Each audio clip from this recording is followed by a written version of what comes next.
차차 내려가고 인하시켜야 되겠지만 향후에 우리나라 경제가 더 안정화되고 그리고 수출도 잘 된다면 자연스럽게 미국의 기준금리 인하와 맞물려서 어느 정도 내려갈 것으로 보고요. 우리 일을 잘하면 환율은 내려가게 돼 있다 이렇게 봅니다. 여러분 안녕하세요. 경제한방입니다. 이창용 한은 총재의 블룸버그 인터뷰 그 발언의 파장이 시장을 강타했습니다. 자, 채권 시장, 주식 시장 모두 흔들렸고 환율도 좀처럼 안정되는 기미가 보이질 않습니다. 자, 어떻게 바라봐야 할지. 자, 오늘은 변정규 다이와증권 본부장 함께하겠습니다. 네, 본부장님 어서 오십시오. 안녕하세요. 네, 자 원래 이창용 총재, 그러니까 한국은행 총재는 TV 앞에 잘 안 나오잖아요. 인터뷰도 굉장히 조심스럽게 하고. 이창용 총재의 행보는 조금 특이한 것 같아요. 역대 총재들에 비해서. 총재님이 자신이 얘기할 수는 있겠죠. 그런 발언을 하실 수는 있는데 좀 이번에는 너무 분명하게 그 방향을 얘기하셔가지고 네. 이제 뭐 해외나 국내에서 여러 가지 금융시장에 많은 영향이 있었던 것 같습니다. 네, 한국은행 총재 물론 인터뷰는 할 수 있는데 정말 발언을 좀 살얼은 것도 조심조심해야 되잖아요. 근데 이번에는 약간 금리 인상을 시사하는 듯한 발언을 그냥 훅 던지셔서 저도 굉장히 놀랐거든요. 본부장님 어떻게 보셨어요? 글쎄요, 사실은 지금 시장이 이제 물가나 여러 가지 문제를 고려해야 되는 상황은 맞다고 봐요.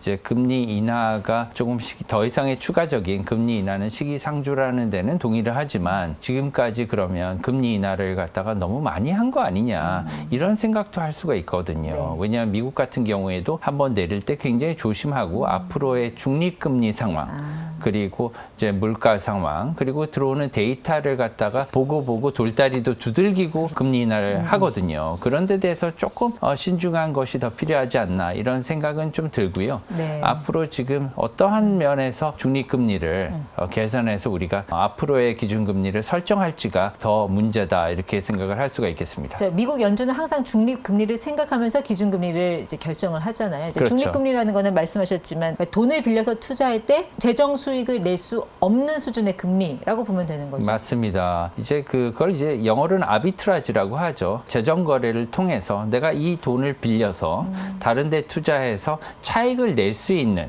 그런 상황이 되면은 이것은 이제 재정 수익을 얻을 수 있는 상황입니다. 네. 그것은 이제 중립금리가 아닌 거죠. 한쪽으로 쏠려 있는 상황인 거예요. 그렇기 때문에 너무 많이 빌리는 사람이 생겨서도 안 되고 아무도 빌리지 않는 그런 상황이 돼서도 안 되잖아요. 그렇기 때문에 이것을 갖다 뉴트럴하게 갖고 갈 수 있는 네. 모든 사람이 조금은 아쉽지만 그래도 어느 정도 밸런스를 갖고 가는 균형 상태가 중립금리라고 할 수 있는데 지금 같은 경우에는 인플레이션, 물가 상승률이 국민들이 느끼기에 조금 높다고 생각하기 때문에 지금 현금의 가치가 계속 떨어지는 상황에서 돈을 빌려서 다른 데 투자하는 게 좀 더 유리하다 이렇게 지금 생각하고 있잖아요. 그런 상황에서 부동산 투기나 이런 것들로 인해서 금리 인하 후에 좀 돈이 쏠리는 그런 현상이 있었기 때문에 이런 발언이 나타나지 않았냐 그렇게 봅니다. 네, 어쨌든 금리 인상을 시사하는 듯한 발언을 했기 때문에 채권 시장이 좀 많은 영향을 받았어요. 어떻게 보면 국고채 시장은 진짜 울고 싶은데 뺨 때린 격 아니었나요?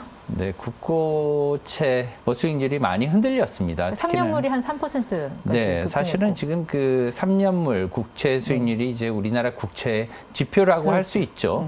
안 그래도 지금 WGBI가 내년 4월 코앞으로 다가온 상황입니다. 우리나라가 이제 세계 국채 지수, 국채 지수에 이제 편입이 되게 되는 거죠. 선진국 국채 지수에 편입이 되게 되는데 이런 상황에서 지금 4, 5개월을 남겨놓고 외국인들이 우리나라 국채 수익률이 이렇게 상승하게 되는 것은 네. 기존에 투자했다면 손실을 보게 되는 거예요. 평가 손실을. 그렇기 때문에 이거에 대해서 더 주의를 하고 그렇죠. 투자를 갖다 약간 유보하게 되는 그런 상황이 나타날 수도 있습니다. 그래서 이런 것들을 좀 주의해야 되는데 최근에 수익률을 본다면 한 달 전까지만 해도 3년물 국채 수익률이 약 2.5% 정도에서 거래가 됐었어요. 채권 금리 말씀하시는 거예요? 네, 채권 금리가. 근데 이게 3% 가까이 올라왔으니까 지금 약간 50bp, 0.5%포인트 정도 이렇게 올라왔으니까 상당히 많이 올라온 셈이죠. 그래서 거기에 대해서 이제 중소형 증권사 같은 경우에는 많은 손실이 아마 나타났을 거예요. 네. 그렇기 때문에 이런 것들을 갖다 고려해야 되는데 사실상 증권사들이 채권 매매를 통해서 수익을 내건 손실을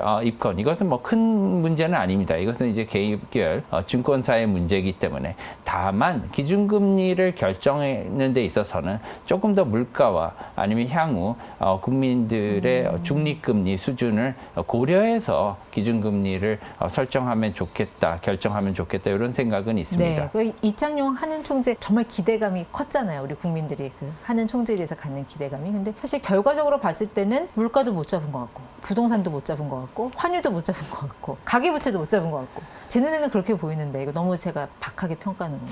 사실은 이제 이창용 총재 개인의 어떻게 보면 역량은 굉장히 높으시다고 봐요. 네. 왜냐하면 공부를 굉장히 유능하신 그러한 어떻게 보면은 업적을 남기시긴 하셨는데 이제 문제는 뭐냐면은 처음에 취임 일성이 가계부채를 잡겠다고 하셨거든요. 그래서 거기에 대해서 사람들이 너무나 많은 기대감을 가졌던 것 같아요. 사실상 이번에 코로나 이후가 우리나라의 가계부채가 사실상 우리나라의 성장을 막는 가장 큰 요인이기도 하거든요. 우리나라의 성장을 막는 가장 큰 요인 두 가지가 바로 가계부채와 그다음에 노동력 부족입니다. 이게 두 가지인데 이 가계부채 문제를 해결할 수 있는 절호의 찬스였는데 물론 여러 가지 애로점이 많았겠죠. 하지만 이런 상황을 조금 더 이번에 해결할 수 있는데 그 점이 좀 아쉽다고 봅니다. 일단 우리에게 발등이 부른 환율 시장이에요. 일단 1470까지 갔다가 1450원대로 오늘은 좀 안정이 됐는데 이게 그러니까 시장에서 자연 발생적인 현상으로 봐야 되는 건지 아니면 당국의 구두 개입의 효과로 봐야 되는 건지. 뭐 구두 개입의 효과도 어느 정도는 있었는데 최근에 이제 투자 패키지도 발표가 되지 않았습니까? 네. 거기에 대해서 조금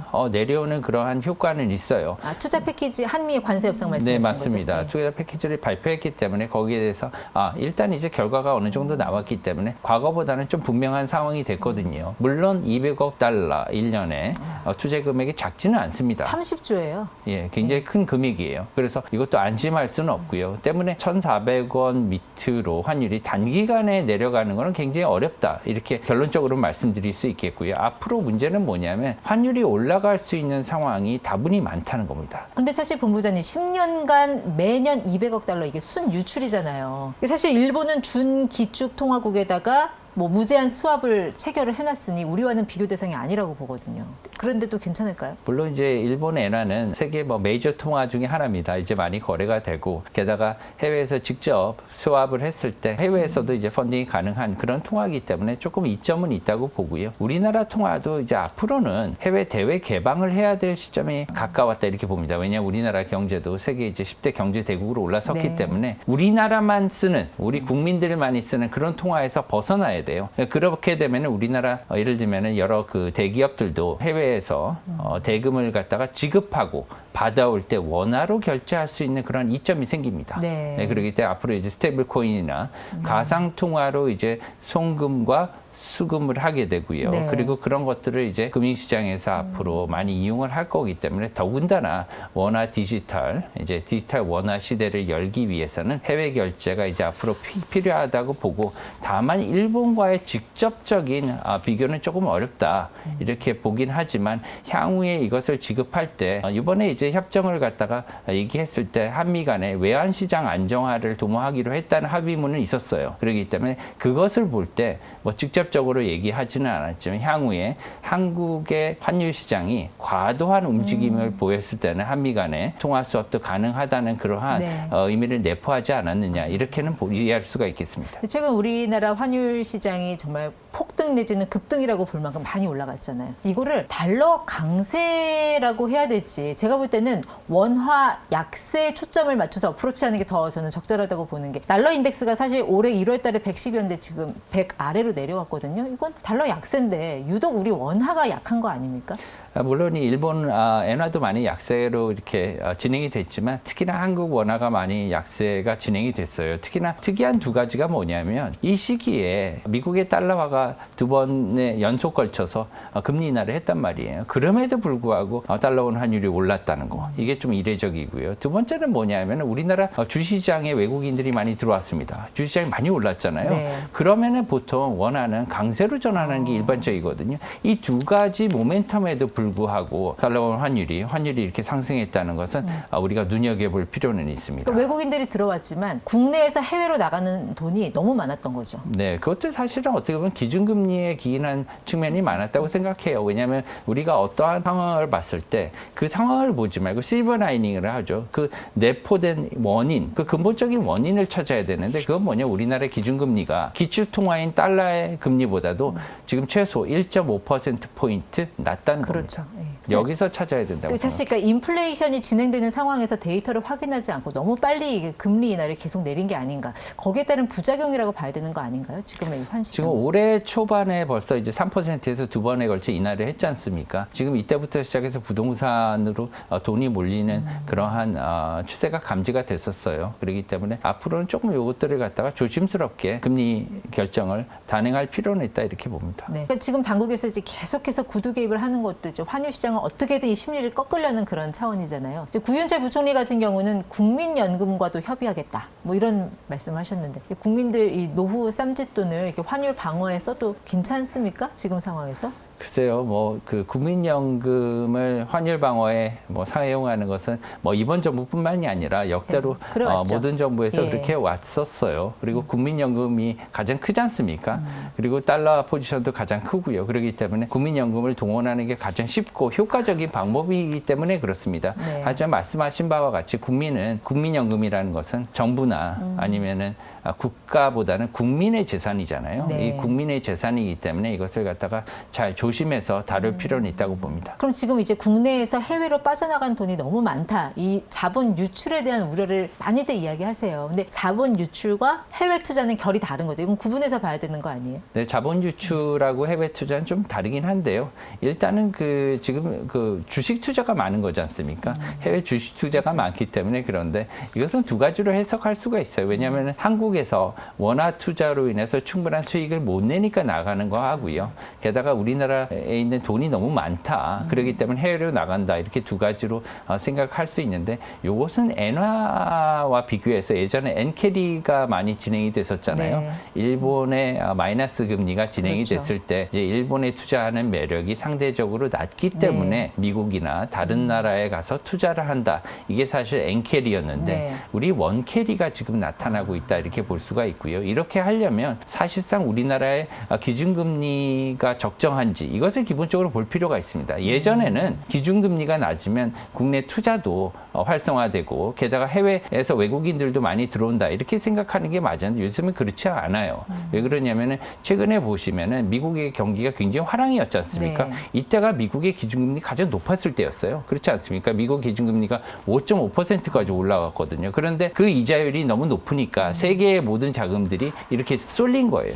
반면에 한 5년 전까지만 해도 마이너스 금리, 몇 년 전까지만 해도 일본의 기준금리 마이너스였는데 마이너스에서 조금 올리니까 투자가 더 많이 활성화되더라. 이런 상황도 지금 볼 수가 있습니다. 따라서 금리가 단순히 절대금리가 낮다는 것만 가지고 투자가 활성화되고 경기가 좋아진다. 이것은 아니라고 봅니다. 그래서 왜냐하면 이것은 예전에는 무역을 중심으로 이렇게 해석이 됐는데 최근에는 투자가 더 중요해졌단 네. 말이에요. 그렇기 때문에 투자에 있어서 금리가 상당히 너무 낮은 것은 이것은 좋은 효과가 아니에요. 매력이 떨어지기 때문에 네. 투자의 매력도도 고려해서 우리가 기준금리도 좀 산정하면 좋지 않을까 이렇게 네. 생각합니다. 또 최근 우리 원화가 약세를 보이는 데 따른 또 다른 요인으로 거론되는 게 이 슈퍼리치라고 하는 이 부자들의 이민. 이거 어떻게 보세요? 네, 이게 뭐 세금이나 여러 가지를 고려해서 PB들이나 이런 쪽에서도 굉장히 많이 마케팅을 하는 것으로 알고 있어요. 기본적으로는 한국에 투자를 하고 한국의 상속세를 좀 낮춰주고요. 이런 부분들이 좀 진행이 돼야 될 것 같아요.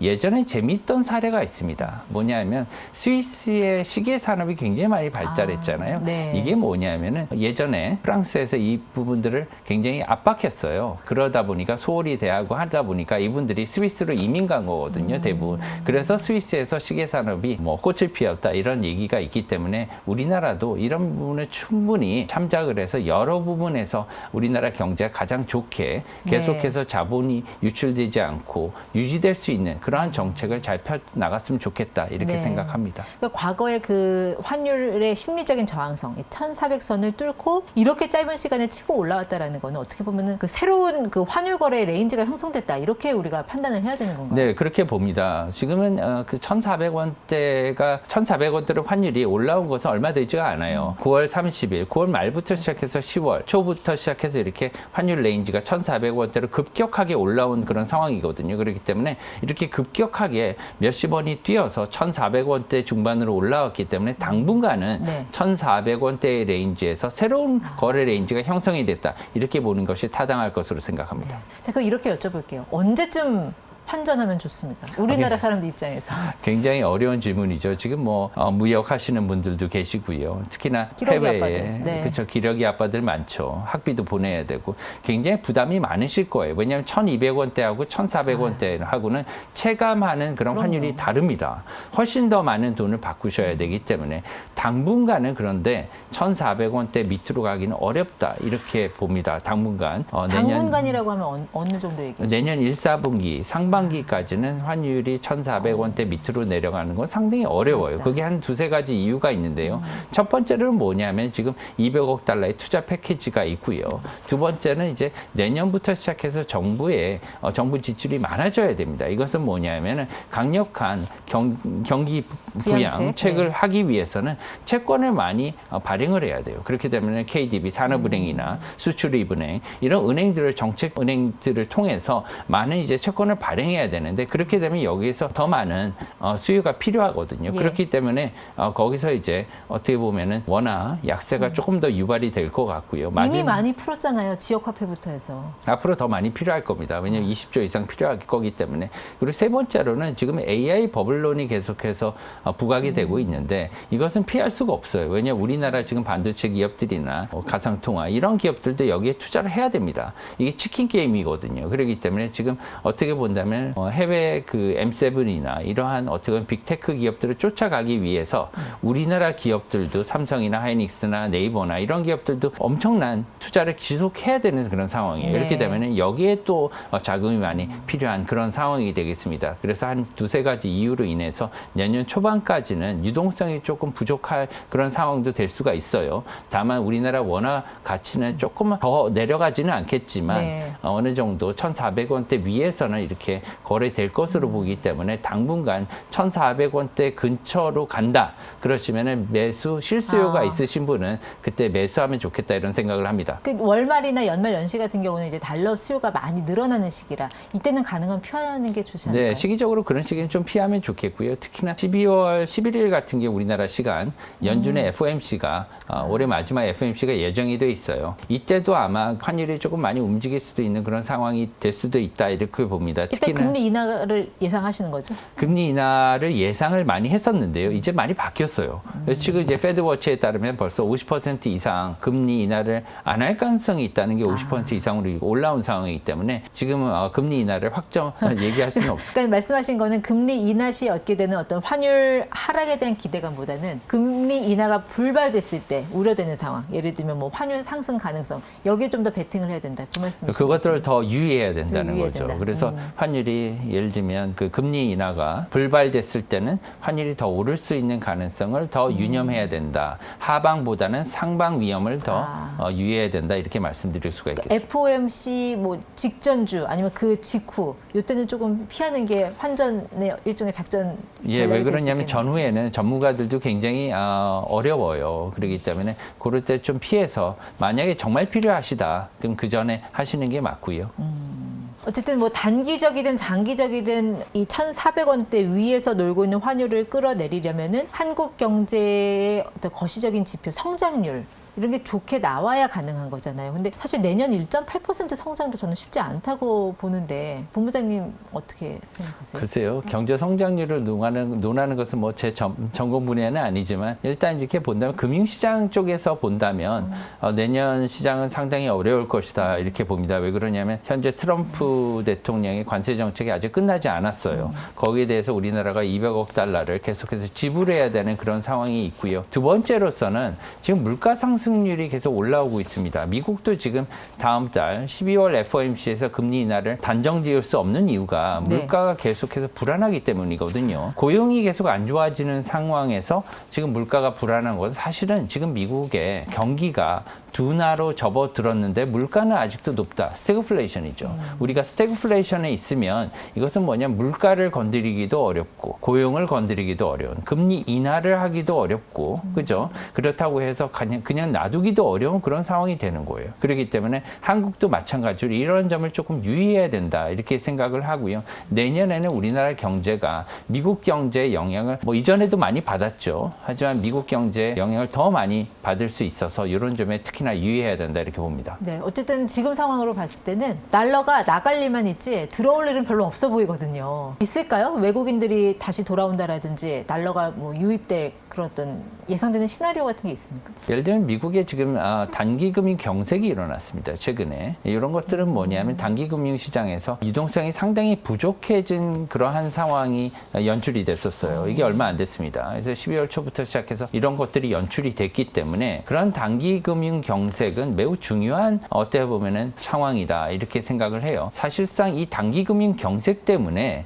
이번에 연준이 10월달 FOMC에서 QT 양적 긴축을 중지를 했거든요. 네. 양적 긴축 중단은 거의 3년 만입니다. 그렇기 너무 오래 때문에 했잖아요, 긴축. 예, 네. 너무 오랫동안 네. 진행을 했거든요. 그렇기 때문에 이렇게 오래 진행된 QT가 미국의 유동성을 많이 빨아들였고 너무나 많이 빨아들였기 때문에 지금의 유동성 고갈 사태를 만들었고요. 네. 지금 이것들이 앞으로 줄 영향이 더 중요해요. 왜냐하면 앞으로 이것이 신용경색으로 연결될 수 있는 가능성이 없지는 않습니다. 반드시 그렇게 된다는 게 아니라 신용경색으로 연결이 된다면 미국의 기준금리는 굉장히 빨리 내려갈 수 있다. 당장 연준은 급한 불을 끄기 위해서 뭐 인플레이션 상승 위험을 무릅쓰고라도 빅스텝 이상 금리를 내릴 수도 있다. 맞습니다. 그렇게 된다면은 빅스텝, 자이언트스텝을 할 수도 있는 상황이거든요. 왜냐하면 지금은 양적 완화를 많이 했었고 지금 부채가 많잖아요. 미국의 부채가. 그렇기 때문에 이런 상황에서 양적 완화를 다시 할 수가 없어요.